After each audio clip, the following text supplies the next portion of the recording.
It's been months since I last saw you, Yin. My body felt limp into her fragile, bedridden form. Her voice had felt as though it was soothing water coaxing my tongue.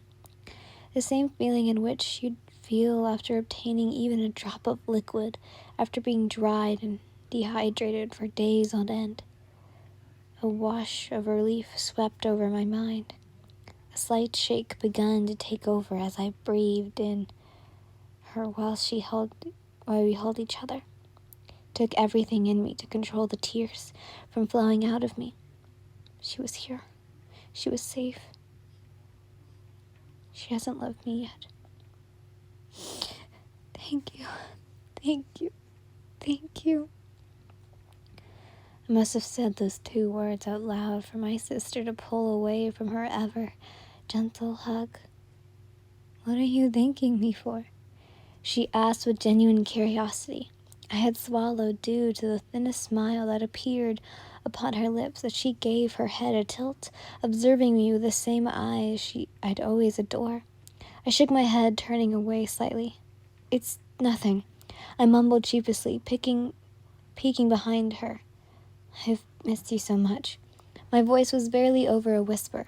Her eyes crinkled with a gentle smile, and it was only then I had come to notice how little effort she was able to put into everything she did now. I didn't know what else to explain it. I missed you more, she responded, her voice carrying with me in an imaginary hug. Even her touch had been so soft, so ghostly, as if she had already drifted away from each passing minute. I sat on her bed, careful not to disturb her careful form. You're sure you're feeling okay? I asked, my tone uttering itself into a tone I already ever knew.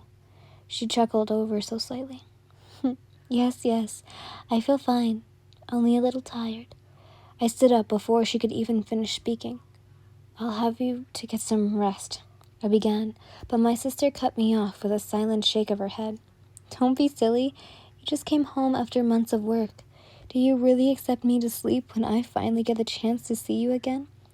But even as she said her words with such simple simplicity and ease, the dark circles under her gorgeous eyes were more important than the last time.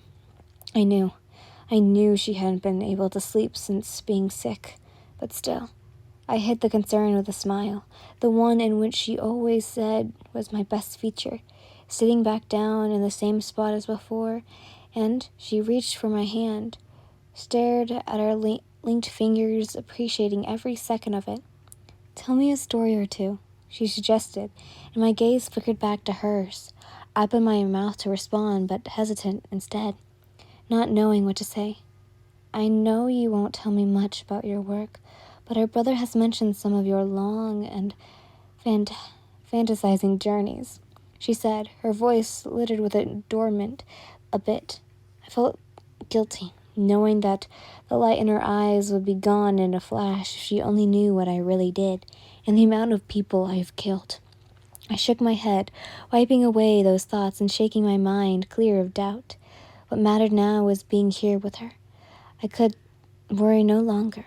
Well, I suppose there is a few interesting encounters I could mention, I said, and she smiled, more brightly this time, moving over to her bed to make room for me to lie down beside her, to which I obliged, and thus me and my eldest sister, Kiimiko, spent the rest of the night talking in the same bed together. I wasn't sure why that memory came back when it did to me, and sitting underneath one of the trees in the roofed forest in which I had become so familiar with now, I could entirely comprehend my brain and its choice to remember. Maybe it had to do with the fact that the last few weeks with the demon of whom I'd left, now that would probably be the best story of all. A soft smile came to my lips at the thought of us recreating our last visit together, and that maybe I could tell Kiyumi the story one day. I shook my head, cursing myself for being distracted. My focus came back to the present, the place where I had been lousily attempted a temporary campsite in the midst of a dark forest. It was well into midnight now, and a few hours or so since I'd left the residence I'd been staying at. My anger had pretty much subsided, but also, I didn't allow myself any time to even think about my last interaction with Akaza, so I wasn't sure how I still felt. I'm distracting myself with everything else. I made my way through the tall bushes, and sickling feeling in my stomach finally beginning to die down. It doesn't matter, I thought. He will eventually move on to his next target. He never needed me. Perched behind a thick, fallen log, I brought my knees to my chest as I wanted my poorly lit fire to dance about a few feet in front of me. My ears were perked at any noise that sounded nearby, and I did my best to keep my eyes open to anything. Always be aware. My eyes burned as I scanned the flames. Through goosebumps covering the major parts of my body, I made no move to get closer. I only kept my eyes and ears on high alert, my mind swirling with thoughts as I sat still.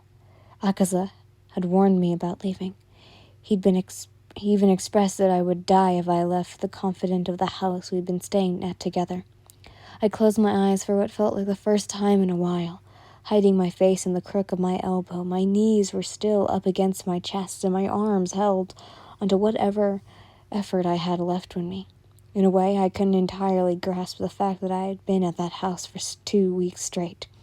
My body and mind felt like they were two completely different places and entirely times as I trained. My body had been under a trance. My body was beyond its limits as a result.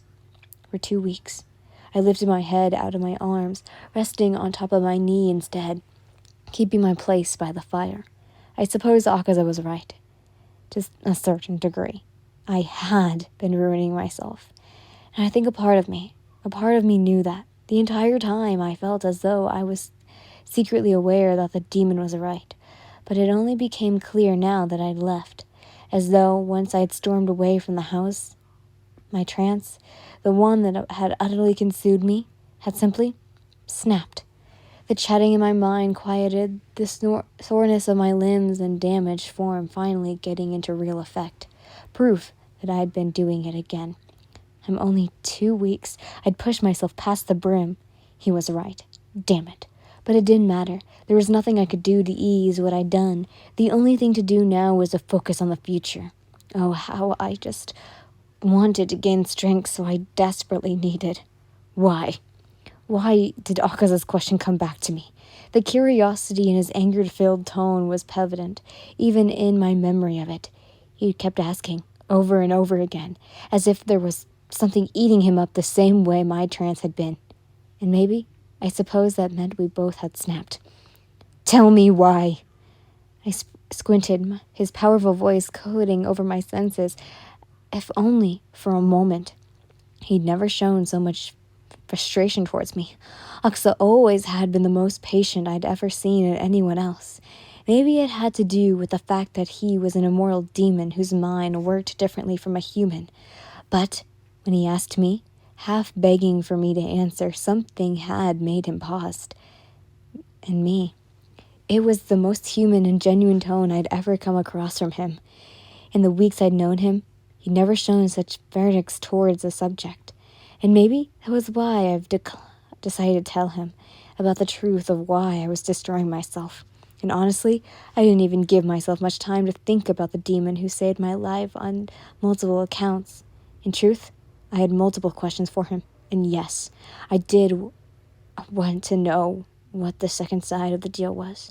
But the real deal of the matter was that all of that curiosity about him, about demons, about what he wanted from me. But the way he begged me to answer him, the sound of the half anger, half desperation, won't leave my mind. And I found that push-back priority suffocating in the front as I found myself wanting to ask him. I wanted to know why he needed to hear my answer so badly. I wanted to know why he had frozen in what I suppose was shock and surprise at my raw and agonizing response. I hadn't spoken the words out loud to anyone before, and maybe that was the reason I wanted to know why. Why, of all people I knew, did I choose to tell him? There was so much I needed to know, but I'd left, and not in a friendly manner. I'd stormed out of that house damn well sent on never returning. And even though those questions nagged at me, my pride would never allow me to turn back. I was one thing for certain with utter certainty. A roaring wind sound, bringing me back to my present surroundings.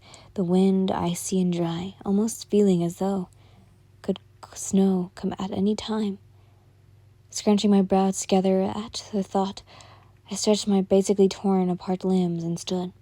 I turned towards my bag not too far from me, reaching inside to look for a blanket I'd hoped I packed in the midst of my tantrum earlier.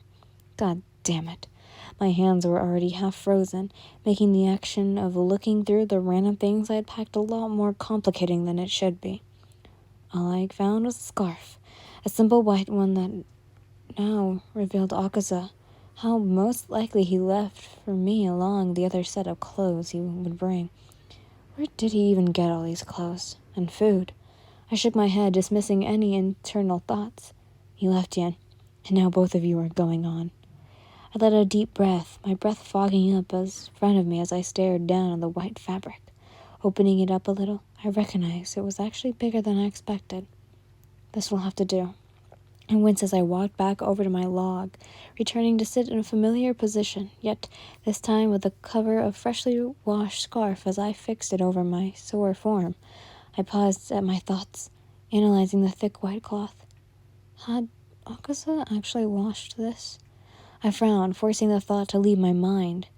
Enough was enough. I had to focus on other things, like how the hell I was supposed to get out of this forest. My tracking skills were remarkable, but even in this would be tricky.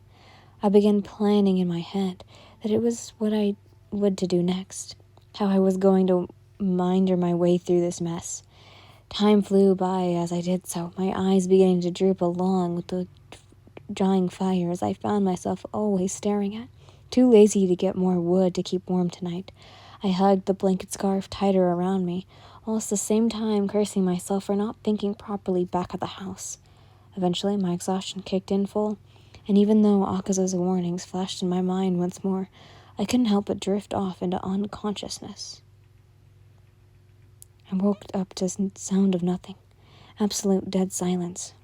My eyes didn't open right away, instead opening up to another sense in hopes of discarding what was going on in my surroundings. Even in my deep, idled brain could tell, through the sharp instincts, that something wasn't right. Something was wrong. It all came back to me in a matter of seconds. My situation of leaving the house and instead being out in the crisp night. There was no wind, yet the air seemed to be colder even without the effect of the force of it. There was no sound, almost as if I had lost my hearing completely, though I knew that wasn't the case, due to the fact that the only other thing I could detect with my ears and other senses was my breathing, which then I halted almost immediately, trying to discover any else around it. Fluttering eyelids opened at once. I was met with darkness, the roofed forest not allowing me a glimpse of the moonlight to shine through, and on that thought, I finally came to the conclusion that it was still nighttime, meaning I had only been asleep for a few hours at best. As my sight adjusted, I noticed the campfire in front of me that had been completely put out, not confirming my theory about how much time had really passed. I looked around, still holding my breath as I scanned the area, the trees as well beyond, deep into the bushes. I could hardly make out of his shadow.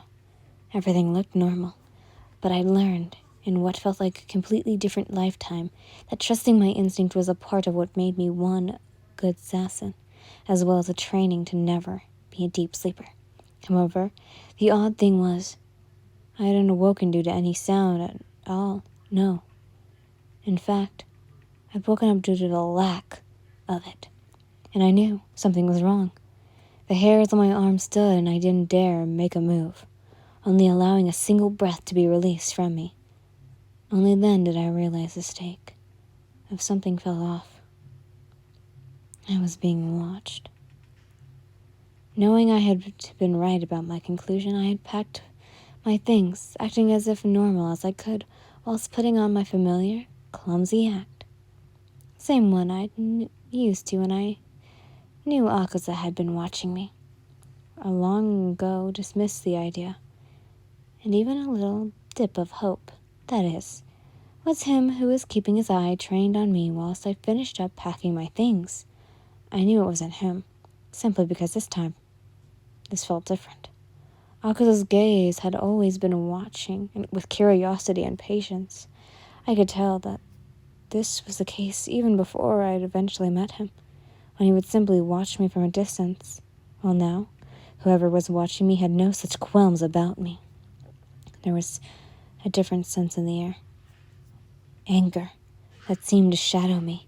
I wasn't about to panic, but even the presence of this someone bloodthirsty aura made me question my abilities. The thought made me pause even for a moment, as a scene formed weeks ago flashed before my mind as I recognized it. Of a towering monster, gripping my hair and dragging me as if I were a doll across the plain. A pit in my stomach began to grow as I made an effort not to show any swallow of what I began to recognize was fear. It was fear that I was feeling, my hands beginning to sweat even against the cold, icy wind, my movements becoming shakier, which luckily fit perfectly into my low and clumsy girl act. Yet something told me that whoever this was not smart enough to pick up on the way I was acting. But I still stood, slinging over my bag and beginning to walk deeper into the forest, adjusting to where the sinister aura was coming from. My mind's own set of alarms were going off, screaming at me to run, as though I wished it wasn't true. Akaza's words stuck me once more as I came to my next conclusion about who might be stalking me. But before I could even finish my own thought, a thundering force struck in front of me, and I froze. Knowing it was best option right now, running would not be wise. Dirt and dust flew around, and I already knew that I would be met with when it eventually faded. The ground still echoed with the force of that, and even though I knew deep down that a demon was in front of me, it still didn't prepare me for the 8-foot being who stared down at me with a glowing set of burgundy eyes radiating with hunger and greed. But before I could even finish its disgusting grin at me, I swallowed in fear and made the move to attack first.